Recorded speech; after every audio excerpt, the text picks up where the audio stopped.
OFW sa Dubai na ginawa ng kaso makakauwi na sa Pilipinas. Mga tulong ng pamahalaan, nakahanda na.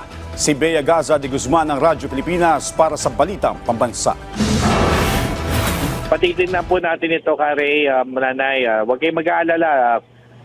Magaling po yung abogado natin doon sa Dubai. Mabilis na tinupad ni Migrant Workers Secretary Hans Leo Kakdak ang pangako niya na tutulungan ang overseas Filipino worker na inaresto sa Dubai dahil sa gawa-gawang kaso. Sa panayam ng Radyo Pilipinas Road Service, kinumpirma ni Labor Attache for Migrant Workers Office o MWO Dubai, Attorney John Rio Bautista na makakauwi na sa Pilipinas ang ating kababayan na itinago sa pangalang Shaila. Pinatututukan kasi ng husto ng kalihim sa MWO Dubai ang pagbibigay ng legal na tulong. Pagtitiyak pa ni Secretary Kakdak kay Nanay Susan, ina ni Shaila, tuloy-tuloy ang tulong ng pamahalaan sa kanila para hindi na mapilitang mag-abroad si Shaila. Hindi lamang po pagpapauwi ang tulong na ibibigay natin sa kanya, kundi yung patuloy ng pagbigay ng assistance, financial assistance para makapag-move on siya, makapagnegosyo siya o ano pa man ang ninanais niya para lumagi na lang ho siya dito sa ating mahal na bayan. Wala namang patid ang pasasalamat ni Nanay Susan sa mga ahensya ng pamahalaan na nagtulong-tulong para makauwi na si Shaila.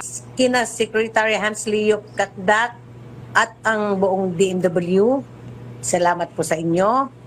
Attorney John Rio Bautista, Labor Attache, Migrant Worker, Officer and Philippine Consulate sa Dubai po.